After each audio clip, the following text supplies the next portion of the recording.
real life Iron Man, risk taker, innovator and one of the most adventurous businessman Elon Musk के बारे में आज हम बात करेंगे और इनके लाइफ के कुछ पागलपन भरे किस्से आपके साथ शेयर करेंगे जो कि यकीनन आपका दिमाग हिला देंगे।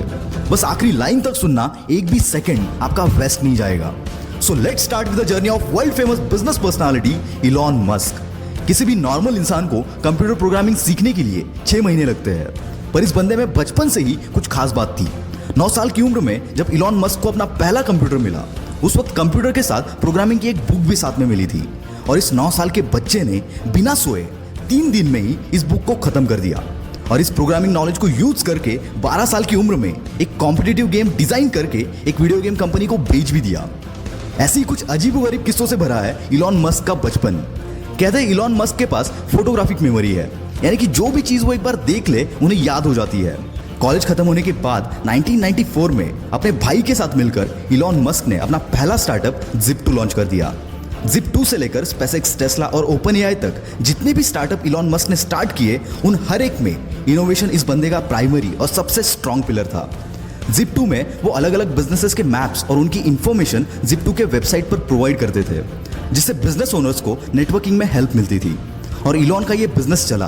केवल 5 साल में इलॉन ने ये कंपनी $307 मिलियन के वैल्यूएशन के साथ कॉम्पैक्ट को बेच दी और इसमें इलॉन का शेयर $22 मिलियन का था। अब इलॉन मस्क एक मल्टी मिलियनर बन चुके थे। उनके पास अब एक बड़ा सा अपार्टमेंट, एक प्लेन और एक मैकलारन F1 स्पोर्ट्स कार भी थी। ऐसे एक दिन इलॉन बैंक गए हुए थे। वहां उन्होंने देखा कि लंबी लंबी लाइनें लगी हुई थी और यही जन्म हुआ X.com का। इलॉन की यह कंपनी ऑनलाइन ट्रांजैक्शन केवल एक ईमेल के थ्रू प्रोवाइड करती थी।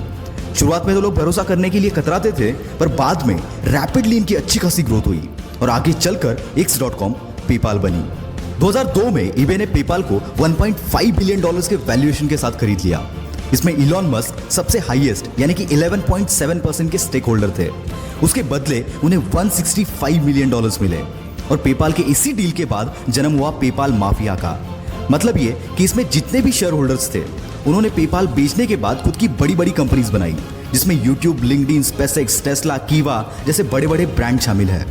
पेपाल के बाद इलॉन मस्क के पास काफी पैसे आ चुके थे। अब उन्हें पूरा करना था अपना स्पेस ट्रैवल का सपना, इसलिए रॉकेट खरीदने के लिए ये बंदा रशिया चला गया। वहां रॉकेट का नॉन निगोशिएबल $8 मिलियन का प्राइस सुनकर ये बंदा खाली हाथ वापस चला आया, पर आते टाइम अपने साथ एक जज्बा लेकर आया कि अब रॉकेट तो मैं खुद बनाऊंगा। पर किसी भी चीज को जीरो से शुरू करना इतना आसान नहीं होता, कई बार हार का सामना भी करना पड़ता है। पर इस बंदे ने किताबें पढ़कर, एक्सपेरिमेंट कर करके रॉकेट को बनाना चालू किया। साथ ही इलेक्ट्रिक कार बनाने वाली कंपनी टेस्ला में भी इन्वेस्ट किया, पर इतनी कोशिशों के बावजूद नाकामयाबी बंदे का पीछा छोड़ने को तैयार नहीं थी। एक के बाद एक रॉकेट्स के टेस्टिंग फेल हो रहे थे। यहाँ टेस्ला भी फंडिंग ना मिलने की वजह से डूबने के कगार पर थी। एक समय तो ऐसा भी आया जब इस बंदे के पास आखिरी $40 मिलियन बचे थे और दोनों भी कंपनीज डूबने की कगार पर थी। इनके सामने 2 ऑप्शन थे, SpaceX में सारा पैसा लगाकर टेस्ला को डूबने दो या फिर दोनों में आधा आधा पैसा लगाकर दोनों को डूबने दो। और ऐसी सिचुएशन में इस बंदे ने दूसरा रास्ता चुना और फॉर्चुनेटली इनका चौथा रॉकेट चल पड़ा और साथ ही साथ इनकी किस्मत भी। SpaceX की कामयाबी देखकर नासा ने इनको, दोस्तों जहां पर किसी भी नॉर्मल बंदे की सोच खत्म हो जाती है, वहां इस बंदे की सोच शुरू होती है और यही बात इन्हें इलॉन मस्क से द इलॉन मस्क बनाती है। वीडियो में दम हो तो सब्सक्राइब करो और वीडियो को फैला दो यार।